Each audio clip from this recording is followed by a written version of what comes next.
Et si je vous disais qu'un nouveau traitement pour les troubles de l'érection vient de révolutionner l'approche thérapeutique que nous connaissons depuis plus de 25 ans?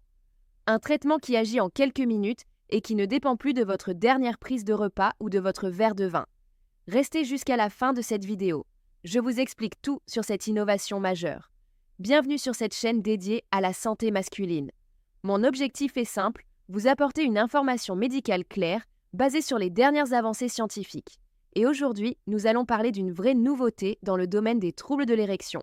Faisons d'abord un rapide point historique. Tout commence en 1998 avec une découverte inattendue, le Viagra. Ce médicament initialement développé pour traiter l'hypertension artérielle révèle des effets secondaires surprenants chez les patients testés. Cette découverte fortuite ouvre la voie à toute une famille de traitements, les inhibiteurs de la phosphodiesterase de type 5. Le principe est ingénieux. Ces molécules favorisent grâce à la dilatation des artères, notamment celle du pénis, permettant ainsi une meilleure circulation sanguine et des érections de qualité supérieure. Après le Viagra et son principe actif le sildenafil, d'autres molécules ont enrichi l'arsenal thérapeutique. Le tadalafil arrive en 2000, offrant l'avantage d'une action prolongée sur plusieurs jours. En 2001, c'est le vardenafil qui fait son apparition, démontrant une efficacité particulière chez les hommes diabétiques ou présentant un syndrome métabolique. Plus récemment, l'avanafil promettait une rapidité d'action inégalée, mais les résultats en conditions réelles se sont avérés moins convaincants qu'espérés. Alors quelle est cette innovation dont je veux vous parler aujourd'hui? Il s'agit d'une nouvelle formulation du vardenafil, mais cette fois-ci administrée par voie nasale sous forme de spray. Cette présentation change complètement la donne par rapport au comprimé traditionnel. Le spray intranasal s'utilise quelques minutes avant le rapport sexuel. La muqueuse nasale richement vascularisée permet une absorption rapide du principe actif directement dans la circulation sanguine.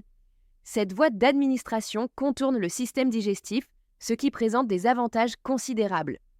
Premier avantage majeur, la rapidité d'action. Contrairement aux comprimés qui nécessitent entre 30 minutes et 1 heure pour agir, le spray nasal permet une absorption quasi immédiate du principe actif. Deuxième bénéfice important, l'efficacité n'est plus compromise par votre alimentation. Vous connaissez peut-être cette contrainte avec le Viagra, un repas copieux ou riche en graisse peut considérablement ralentir son absorption et diminuer son efficacité. Avec la formulation nasale, cette problématique disparaît. De même, la consommation modérée d'alcool n'interfère pas avec l'action du traitement, offrant ainsi une spontanéité retrouvée dans l'intimité. Pour le moment, ce traitement innovant n'est commercialisé qu'en Australie. Les autorités sanitaires locales ont autorisé sa mise sur le marché après avoir validé son profil de sécurité et d'efficacité. Des études complémentaires sont actuellement en cours pour évaluer les résultats sur de larges cohortes de patients dans des conditions d'utilisation réelles. Ces études post-commercialisation sont essentielles.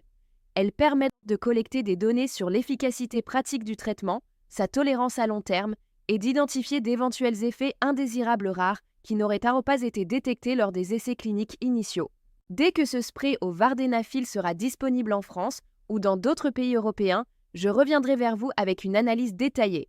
Je partagerai les résultats des études cliniques, les retours d'expérience des premiers utilisateurs et toutes les informations pratiques nécessaires.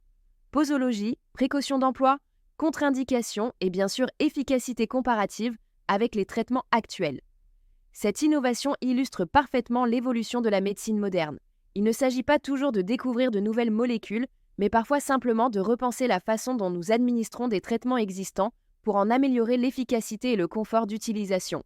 Si cette vidéo vous a intéressé, n'hésitez pas à la liker et à vous abonner à la chaîne.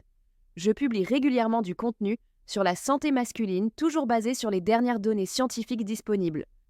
Je vous dis à très bientôt pour de nouvelles informations médicales.